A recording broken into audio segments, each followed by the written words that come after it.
Ce matin au Radio-Journal, l'Ontario songe à imposer le vaccin pour des travailleurs de la santé. Les exportations du Québec se portent bien malgré la pandémie. On a doublé les ventes fermes qui ont été générées par notre réseau de représentation à l'étranger. Et des feux de forêt forcent des évacuations en Ontario. On entend des avions. Des avions puis des water bombers.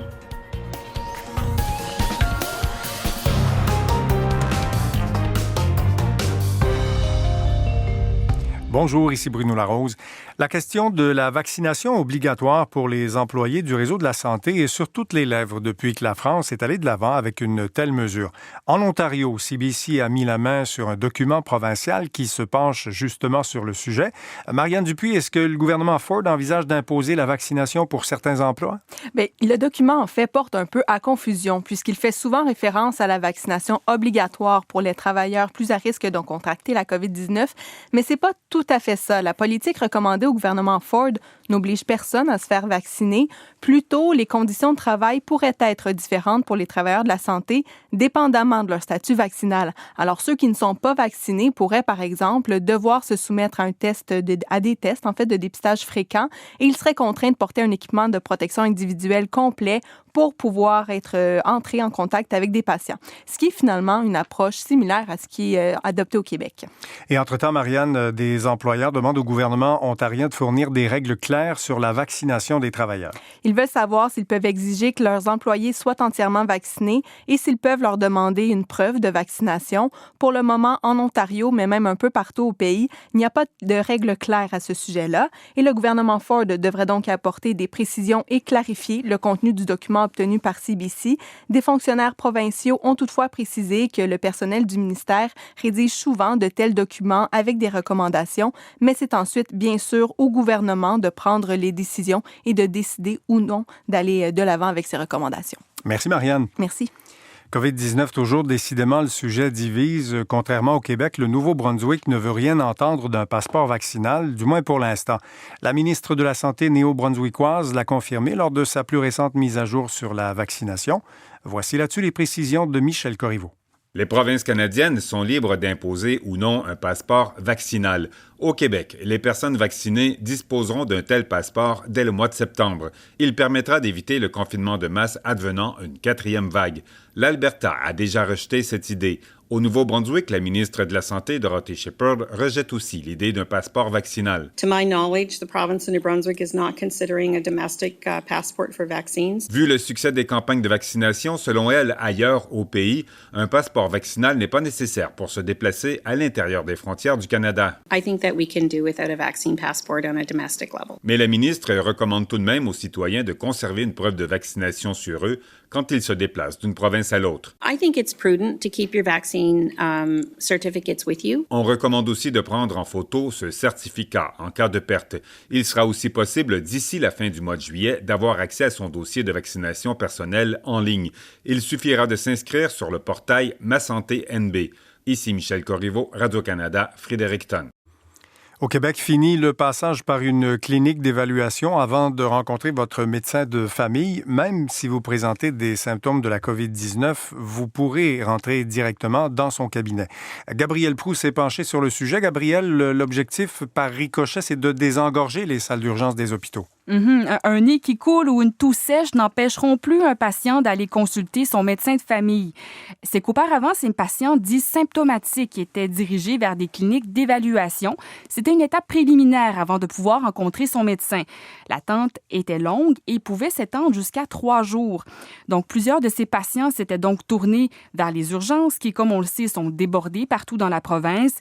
Cette mesure s'applique dès maintenant. Les CIS et les CIUS en ont reçu l'ordre dans une lettre en date du 13 juillet et ils ont jusqu'au 6 septembre pour se conformer, date à laquelle fermeront définitivement les cliniques d'évaluation. Et ce qui rend ce développement possible, Gabriel, c'est l'amélioration de la situation épidémiologique. Oui, en toute logique, la situation sanitaire actuelle et la couverture vaccinale rendent possible ce retour aux habitudes pré-pandémiques, selon la sous-ministre adjointe au ministère de la Santé, Lucie O'Patterney. Et selon elle, il importe de tendre dès maintenant vers une nouvelle normalité en termes de gestion de risque des patients avec symptômes. Merci, Gabriel. Je vous en prie.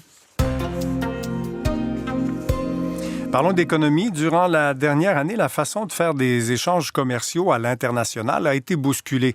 Et les entreprises québécoises qui font des affaires à l'étranger ont dû se réinventer elles aussi.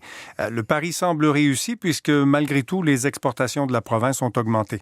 Véronique Prince en a discuté avec 2 délégués aux États-Unis.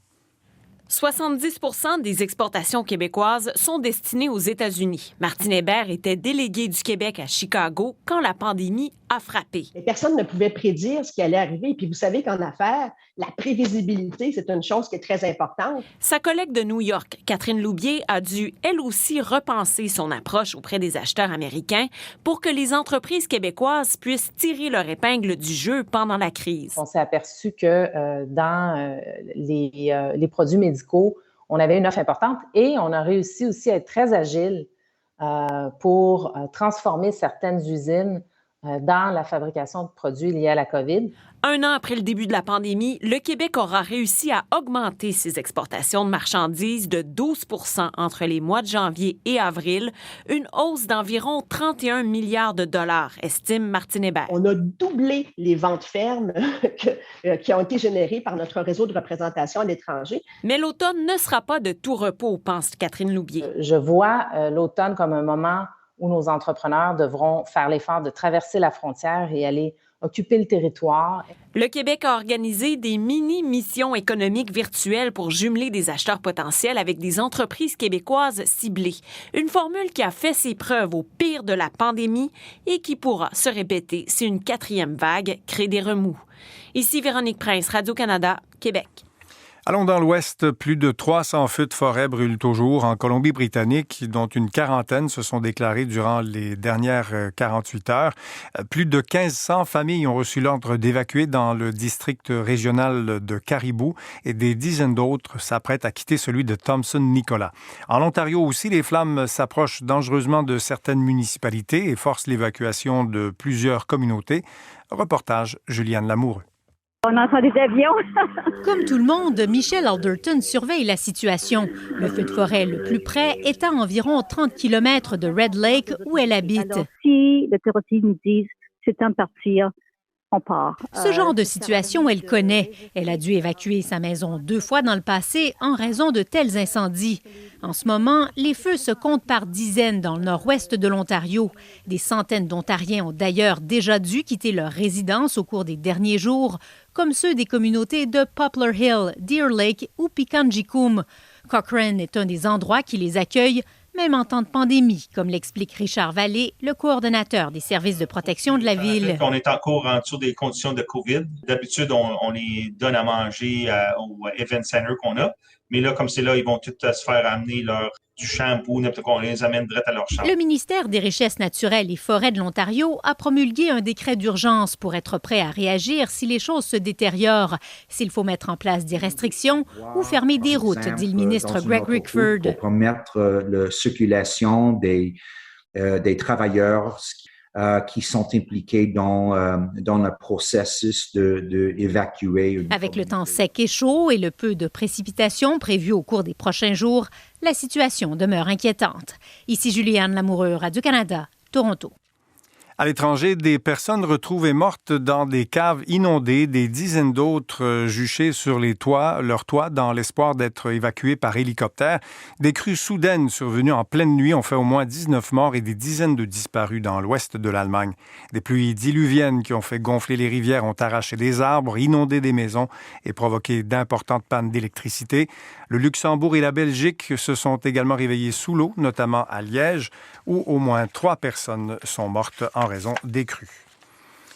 Cuba va lever les restrictions sur la quantité de nourriture et de médicaments que les voyageurs peuvent apporter dans le pays. La mesure temporaire entrera en vigueur lundi prochain. L'île a été secouée dimanche par des manifestations contre les pénuries d'aliments et de médicaments. Le pouvoir cubain affirme que les États-Unis asphyxient l'économie du pays avec l'embargo imposé à l'île et qu'ils ont déclenché le mouvement de contestation en menant une campagne de propagande sur les réseaux sociaux. L'accès à Internet a été rétabli, mais toujours pas aux réseaux sociaux. Voilà, c'était le Radio Journal. De retour à votre émission du matin. À plus tard.